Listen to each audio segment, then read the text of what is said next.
Hello, I'm General Waffles of the Breakfast Brigade. Let's talk about Abathur. Now, Abathur is a jack-of-all-trades type of hero. If you read his little description, if you can call it that, he's classified as a melee specialist. This means absolutely nothing. Abathur is a melee attack unit, but he doesn't fight in combat directly. He has the lowest health in the game, and he only has two abilities, Symbiote and his Mines. And this is how he fights. So, normally I would go over the stats or what have you of the character that I'm talking about, but Abathur, it doesn't really matter. Abathur fights very, very indirectly. He's also very flexible, so it's hard to really get a build down. He fights through using symbiotes, using mines, and generally using his passive, a locust, to create pressure. So, normally in heroes it's very bad to have a hero sitting out of the fight, because they're not actually collecting XP. However, Abathur has 3 additional ways to collect XP. More ways once you get his ultimate. But the 3 ways to get XP are: 1. Anytime that his symbiote is on a target, the symbiote counts as a hero with normal hero XP generation range. So as long as it's on a minion or a hero nearby, you'll generate XP. You could also put your symbiote on your locust. Little symbiotes you can see above Joanna's head right now is an ability you put on any attacking structure, minion or mercenary, and this is how you fight. Once you put your minion on somebody's head, you have the option to do your Q, which is a skill shot. It's a line skill shot spike that does a fairly good amount of damage. Your W is an AoE spike burst, and your E is a shield. Now, I'll talk about his abilities and how they work later because they're very complex. So, 2 more ways that he has to indirectly get XP. Every 15 seconds, Abathur will spawn a locust to passively go out and push the lane. If this locust gets a last hit, then it will generate XP for you, because you've killed the minion. Furthermore, if you put down mines that minions step on, and the mine kills the minion, regardless if you have a symbiote, locust, or yourself near it, you will get XP simply for having an ability kill minions. You don't have to be near it, as long as it kills you. This is important on characters that have really long range abilities such as Abathur and Asmodon. However, if possible, you really should try to soak lanes with your body, if possible. This means that as long as you're near enough to a minion wave, you'll gain XP. And this is very useful for the middle stage of the game where people normally focus on an objective, and you can move into the bushes. Instead of a mount ability, you have a movement ability much like Falstad or Brightwing. However, this ability can be used from anywhere on the map to any other place on the map as long as you have vision. So, if I was in top lane, I could tunnel all the way down to bottom lane. I can tunnel from my starting base to their starting base, the fountain, the nexus, whatever it's called in this game. And this is a way you can get around the map without being horribly harassed. It has a 45-second cooldown, so you can't use it all the time, but you can use it to reposition when you need to. One of your biggest threats while playing Abathur, especially if you're playing him safe, is stealth targets, because stealth targets can get behind structures and get at you, and they can usually kill you before the structures will kill them. Now, to prevent this, you can actually set up mines and also position your body in certain ways. Different maps require you to position your body in different ways. This is Blackheart's Bay, so positioning near structures is a bad idea, simply because when the bombs come down, they do a small amount of AoE damage. And this AoE damage will hit you and can potentially kill you. Now, other characters to watch out for, characters again with long-range abilities such as Tyrande or Asmodon. They can use their abilities to past the structures to wherever you're hiding. Furthermore, moving too far up to the structures can leave you open to regular units have good AoE abilities or abilities that chain. Sylvanas is particularly annoying because she can hit a structure and it will jump all the way down with her W, her little dagger, and then that ability jumps to targets until it no longer has a target to jump to, and it can jump to you. And this is a problem to take some damage. Normally these things won't kill you, but at level 20 with Rewind and Ranger, Tyrande can kill you by herself. Asmodon, if he gets enough stacks with Blackpool, he can actually kill you as well. I believe it takes 2 hits. Now moving on from Abathur safety. So, what do you do with Abathur? You have the ability to be anywhere on the map. You have the ability to put a symbiote on any minion structure, attacking structure, or hero, or your locust, on the map. So what do you do with this power? Well, in the early game, it's all about XP generation. You should never have a lane, in general, you should really never have a lane that doesn't have a hero in it pushing it to get that XP. And Abathur can help fill in those gaps where needed. In the late game, he can actually help keep your team up or help your team catch up by symbioting lanes and taking them down for quick XP.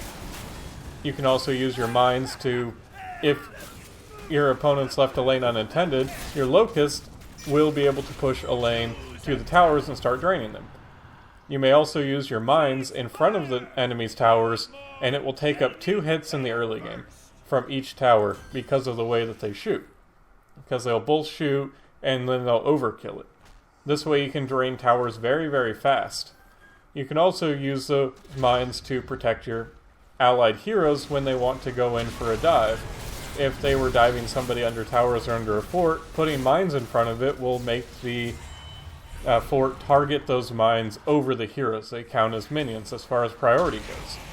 They will not be targeted over other minions though. They'll be targeted as if they were a minion.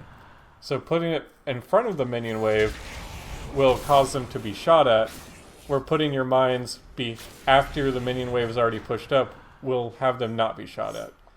After a small amount of time, they will become invisible, but will still be detectable by the core. Any detection abilities will detect them, and heroes walking over them will be able to activate them. And any AoE abilities will be able to damage them, like normal, such as Zagara's Creep Tumors. Very similar like that, Power of the Swarm. So, now Abathur is in a kind of weird spot. What he used to be is one of the most OP things in the entire world. You had to pick him on your team or else you lost almost 100% of the time. He was that strong. The reason he was so strong is because he only had one heroic ability, and his heroic ability was the Ultimate Evolution. Ultimate Evolution was very strong simply because you gained the opponent's heroic ability along with all their other abilities. It makes a clone, and there was no cost of it dying. It could die and it wouldn't give your opponents anything. Now it gives 25% experience. The same treatment they did with Murky, they did those at about the same time. And at this time, Tychus was also severely overpowered because he was able to instantly gain a second health bar. So you would create a copy of Tychus and you'd both get 2 health bars. So that's basically having 7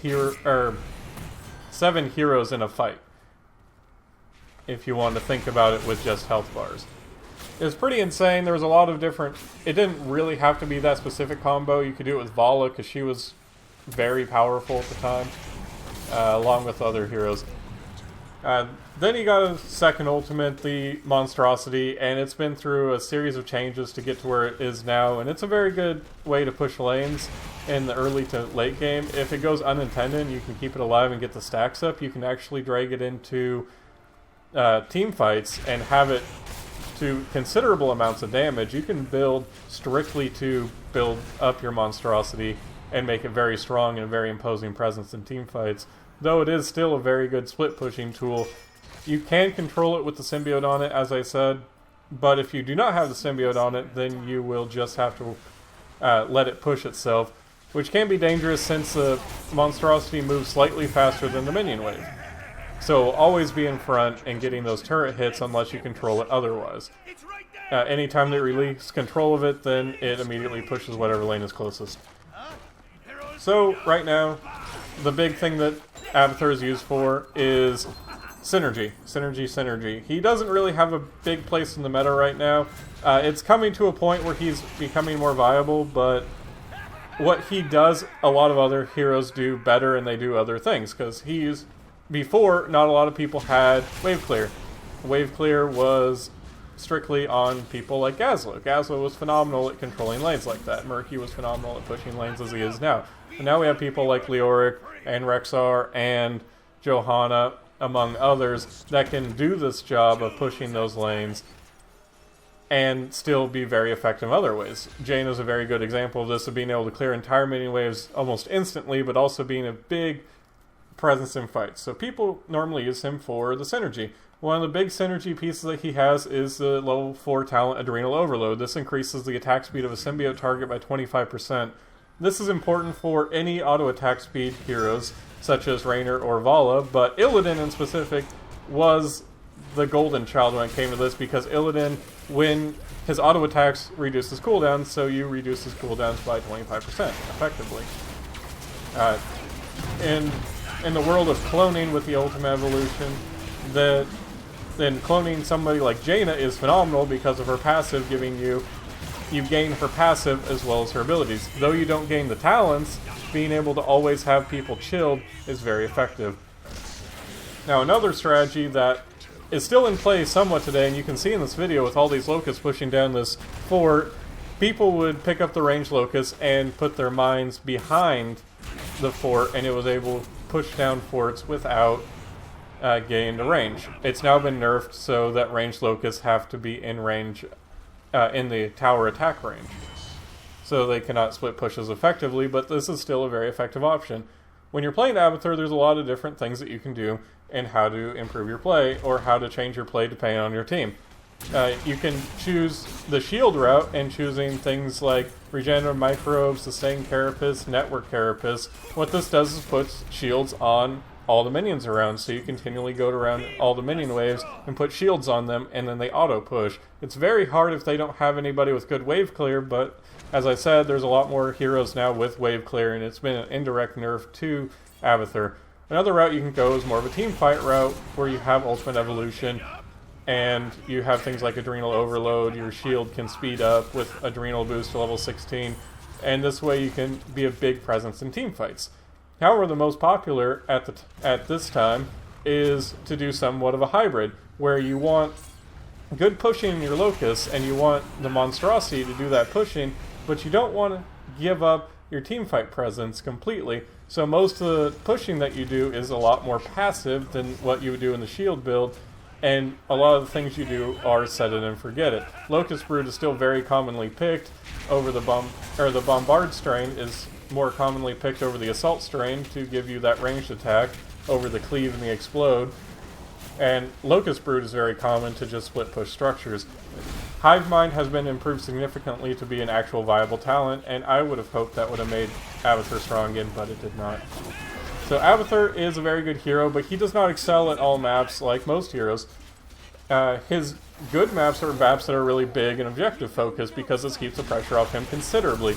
Blackheart's Bay, the Cursed Hollow, the Plant map, and the Diablo maps are pretty good maps for him, simply because the objectives spawn very frequently, and people are very focused on objectives, and this lets you push lanes effectively. The Curse map, it's really hard to pin down Abathur simply because there's so much space in between, and you can move across the map so quickly.